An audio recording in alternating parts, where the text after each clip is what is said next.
Semoga Ustadz sehat selalu serta dalam lindungan Allah. Amin. Saya jualan online, tapi saya sering membuat invoice palsu pada kiriman barang ke pembeli saya di luar daerah, agar pajak keluar kota dari Batam tak besar. Pasalnya pajak Batam keluar kota itu 17,5%, berlaku untuk semua barang. Apakah saya harus tinggalkan usaha saya nih Pak Ustadz atau bagaimana? Saya takut uang yang saya dapat memperberat hisab saya nanti di akhirat. Payah saya jawabnya. Nanti saya jawab boleh, dibilang orang Ustadz Somad membolehkan bohong, dan orang kantor pajak marah sama saya. Nah, gara-gara ini berkurang pajak dari Batam, kata dia. Jadi aturan-aturan negara yang tidak ada di dalam Quran itu adalah kesepakatan ulama dan umarok.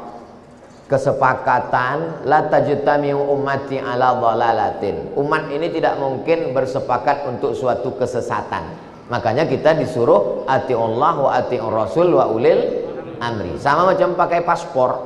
Mana ada hadis nyuruh pakai paspor? Jadi kalau ada anak-anak muda nih, kau udah ngurus paspor.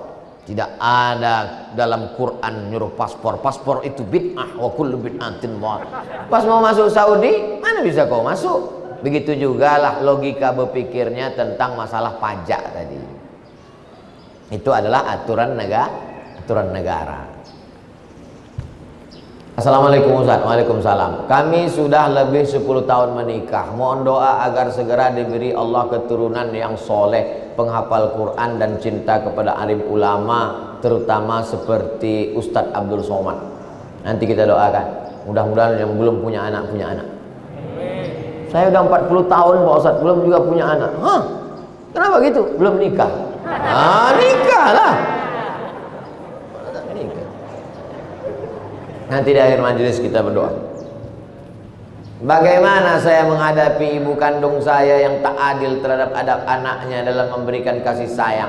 Masalahnya ibu saya terlalu berlebihan kepada anak yang satu saja. Ittaqullah, kata Nabi. Hai ayah, hai ibu, ittaqullah, takwalah kamu kepada Allah.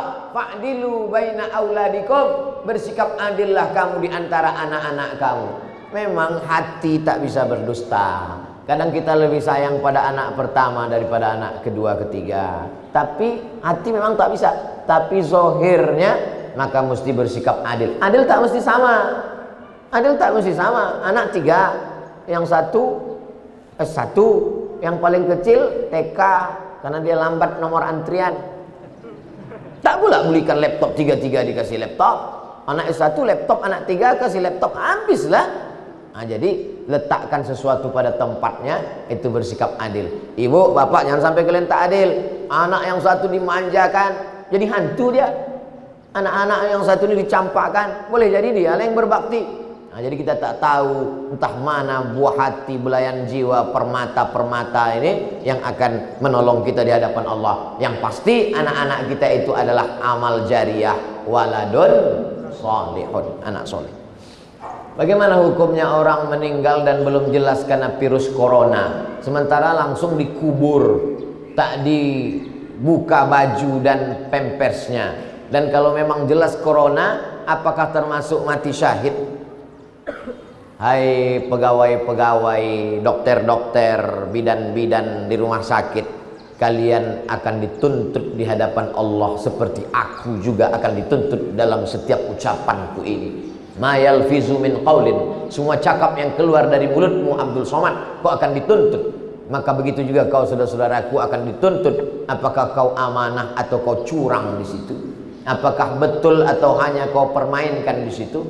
Maka setiap akan diminta latus alunna yauma idzin anin naim. Inna sam'a, telinga, dengar baik-baik Pak Dokter, dengar baik-baik Bu Perawat. Wal basar, pandang tengok baik-baik, apakah betul ini kena covid atau tidak. Wal fuad, pikir baik-baik, kau dapat berapa di dunia ini, di akhirat nanti pertanggungjawabannya macam mana, hisabnya, titian siratal mustaqimnya, azab kuburnya, nikmat sesaat.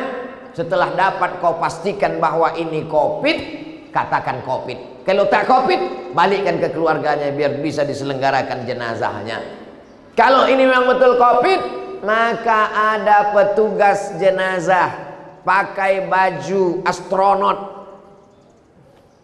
bersampul semuanya, buka pempersnya karena ada najis di situ, lalu kemudian tayamumkan karena tak bisa dimandikan. Maka secara fikih orang yang kena penyakit menular ditayamumkan.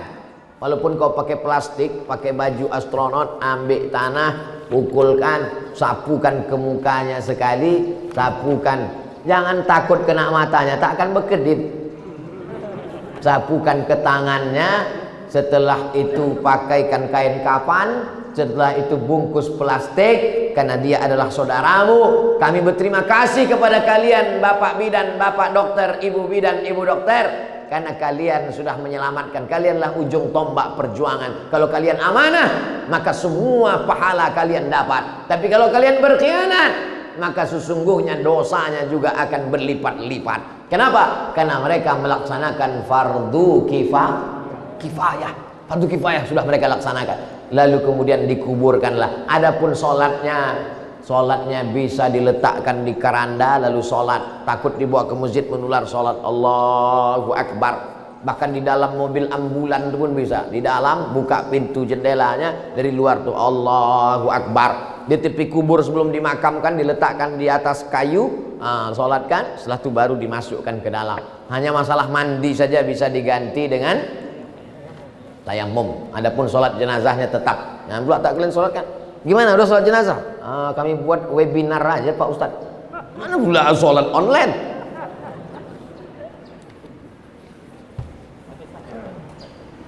Al-mat'unu syahid. Orang yang kena wabah matinya mati syahid. Tapi kalau orang mati syahid tak perlu dimandikan Pak Ustadz. Syahid yang mana guys? Syahid mati fisabilillah. Syahid itu terbagi dua. Syahid mati fisabilillah itu yang tak dimandikan, dikuburkan dengan bekas-bekas lukanya. Contohnya mana? Sayyidina Hamzah. Sayyidina Hamzah itu dikuburkan dengan luka-lukanya karena nanti mereka bangkit di padang mahsyar akan jadi saksi itu. Luka-lukanya itu jadi saksi di hadapan Allah. Adapun yang mati syahid, orang tenggelam mati syahid, orang kebakaran mati syahid, melahirkan anak mati syahid, orang yang mencari nafkah kena musibah, orang yang sakit perut mati syahid. Kalau pergi mencari nafkah, pergi karena lillahi ta'ala. Adapun orang yang pergi selingkuh tak boleh mati syahid. Mati syahid yang jenis kedua ini tetap dimandikan. Tak bisa dimandikan, kafankan. Jadi jangan artikan orang kena dia tak lagi kami mandikan. Kenapa? Karena mati syahid. Ini adalah kebodohan yang terstruktur. Bukan syahid itu yang tak dimandikan itu. Dari Habibuddin Batubara. Saya seorang kakek, datuk kakek usia 70 tahun. Sholat saya banyak tinggal. Bagaimana saya menghitung sholat yang qadha itu? Dihitung aja datuk, berapa yang tinggal dulu di qadha sekarang semampunya. Tak bisa tegak berdiri, duduk. Usolli fardhu zuhri arba'a raka'atin qadha'an. Qadha habis zuhur. Habis asar gitu juga. Usolli fardhul asri arba'a raka'atin qadha'an. Dia agak-agak berapa lama tinggal, selama itu pula lah qadha'nya. Kalau tinggal 10 tahun, dia qadha' 10. Tak sampai 10 tahun meninggal dunia, diampunkan Allah. La yukallifullahu nafsan illa usaha. Adapun yang muda-muda, kalian anak muda, jangan kalian tinggalkan sholat. Hisab tadi ada kita bahas hisab. Inna awwala ma yuhasabu bil abdu yaumal qiyamah. Yang pertama kali dihisab pada hari kiamat, salatuhu. Pertama kali dihisab nanti pada hari kiamat adalah salat. Idza salahat salahal amalu kulluh. Kalau salatnya baik, amal yang lain jadi baik. Idza fasadat fasadal amalu kulluh. Kalau salatnya rusak, yang lain jadi rusak. As-salatu imaduddin. Tiang. Salat adalah tiang. Kenapa kubahnya bisa menempel? Kenapa dindingnya bisa kokoh? Karena tiang. Kalau tiang rusak, maka hancurlah rusak. Jaga sholat, bukan somat. Kertas terakhir. Maaf Ustaz, saya langsung saja. Siapa itu Ifrit dan siapa pula anak buah Dajjal?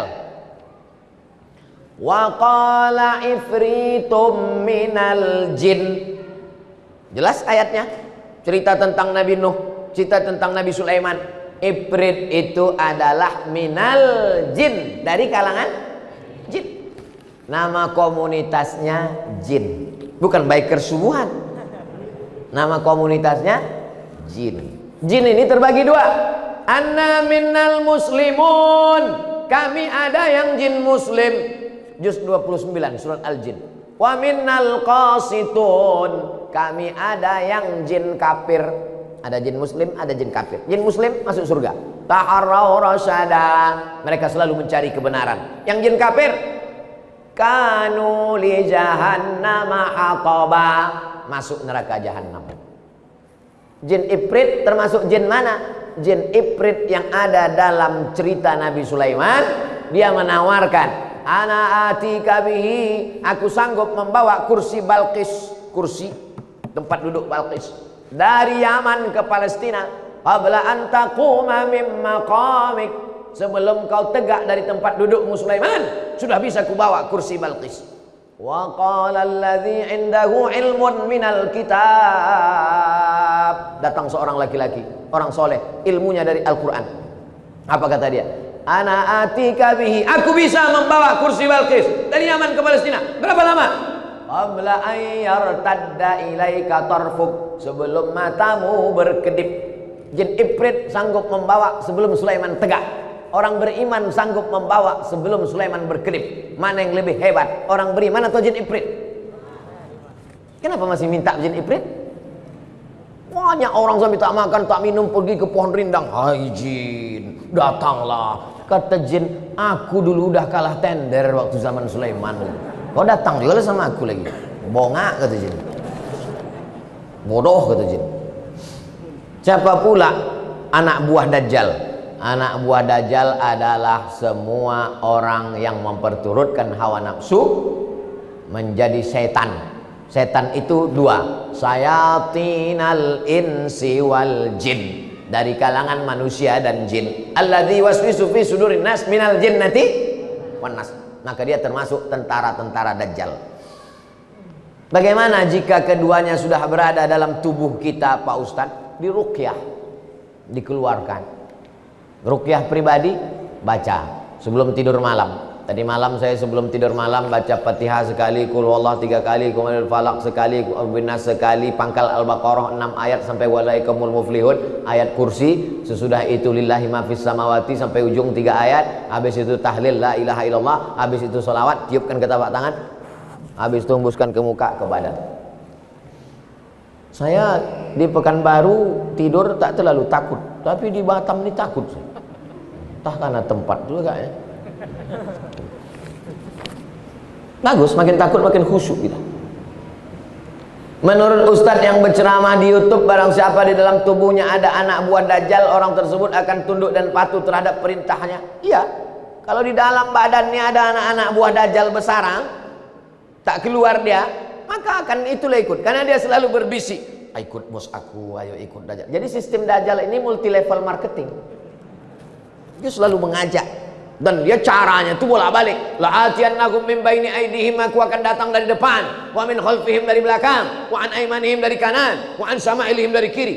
Tak pernah capek, tak pernah lelah, terus berjuang demi untuk menyenangkan hati Dajjal. Tiba-tiba datanglah anak muda, pemuda hijrah yang letoy. Yuk pengajian yuk. Kata Dajjal, siapa nih yang betul sebetulnya? Aku aja mau masuk neraka semangat betul, kata Dajjal. Kau pula mau masuk surga letoy. Mumpung ini masih ada waktu untuk memperbaiki diri. Satu, bagaimana cara agar ifrit dan anak buah Dajjal keluar dari tubuh kita? Tidak akan mungkin bersemayam tempat yang sama. Di situ ada zikir, di situ ada setan. Aku akan ganggu mereka. Illa ibadaka minhumul mukhlasin, kecuali hamba-hambamu yang tulus ikhlas kepada Allah. Makanya kita diajarkan wirid-wirid. Man laisa lahu wir fahuwa qir. Man laisa lahu wir fahuwa qir. Siapa yang tak punya wirid berarti dia qir. Qir itu apa? Monyet. Wiridnya apa? Itulah wirid harian, wirid pagi, habis sholat subuh baca Fatihah, Qul huwallah, ayat kursi, pangkal Al-Baqarah, wirid. Itu untuk menjauhkan dari gangguan-gangguan jin setan. Iman dan takwa yang bagaimana yang harus kita tingkatkan Pak Ustadz? Iman takwa itu tak berubah-ubah dari dulu itu saja. Iman percaya, takwa. Iman takwa itu begini. Datanglah kawan ngasih tahu, bro, ada razia di sana. Ada razia di sana, razia Polsek, Polresta Barelang. Ada razia. Percaya bahwa di sana ada razia, itu namanya iman. Percaya bahwa di sana ada razia, iman. Karena kau percaya bahwa ada razia, lalu kau buka dompetmu, kau mau melihat ada tak SIM dan STNK, sudah bayar pajak, lalu kemudian pakai helmnya bunyi klik, habis itu naik. Kesiapan dirimu dengan STNK, pajak, SIM, helm, siap melewati. Kesiapan itu namanya takwa. Paham hubungan iman dengan takwa? Paham. Nah, sekarang ada anak muda dikasih tahu kawannya, bro, kau mau ke kampus? Iya. Ada razia di sana. Razia ya? Iya. Ah, gitu deh. Jalan aja dia. Itu namanya orang beriman tapi tak bertakwa. Percaya kau ada Allah? Percaya. Percaya kau ada malaikat? Percaya. Percaya kau bahwa nanti hari kiamat? Percaya. Percaya kau bahwa ada hisab bangkit di kubur? Percaya. Percaya kau bahwa ada surga neraka? Percaya. Apa yang kau siapkan? Tengok nanti aja lah. Itu namanya beriman tapi tak bertakwa. Makanya bunyi ayatnya 3. Ya ayyuhalladzina amanu. Setelah beriman, ittaqullah. Takwa. Beriman dulu baru bertakwa. Percaya dulu ada razia, baru siapkan. Jadi kalau tak ada razia tak siap lah Pak Ustaz. Kalau tak ada razia orang tak siap. Itulah pentingnya percaya. Setelah percaya barulah datang takut. Nah, begitu saya menjelaskan ilustrasinya sesimpel. Bisa saya menjelaskan takwa menurut etimologi, takwa menurut terminologi, tapi itu nanti 2 SKS dari kampus. Cuman di kampus, awak pun udah keluar dari kampus. Al-Haziniyah Al-Fatihah. A'udzubillahi minasyaitonirrajim. Bismillahirrahmanirrahim. Alhamdulillahirabbil alamin. Rahmanirrahim. Maliki yaumiddin. Iyyaka na'budu wa iyyaka nasta'in. Shiratal mustaqim. Shiratal ladzina an'amta 'alaihim ghairil maghdubi 'alaihim waladdallin. Amin. Allahumma shalli ala sayyidina Muhammad wa ala ali sayyidina Muhammad. Assalamu alayka ya Rasulullah. Allahumma waffiqna lima tuhibbuhu wa tardah. Tanamkan dalam hati kami ridhamu supaya kami beramal dengan amal-amal yang kau ridhai ya Allah. Allahumma aktib lana bi husnil khatimah. Selamatkan kami ketika malaikat mencabut nyawa kami dengan husnul khatimah. Keluar dari mulut kami la ilaha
Belum perlu.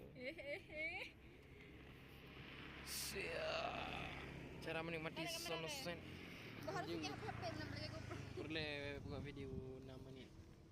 6 menit. Panjang lah 6 menit. Habis baterai 5%. Kak minta piring kah?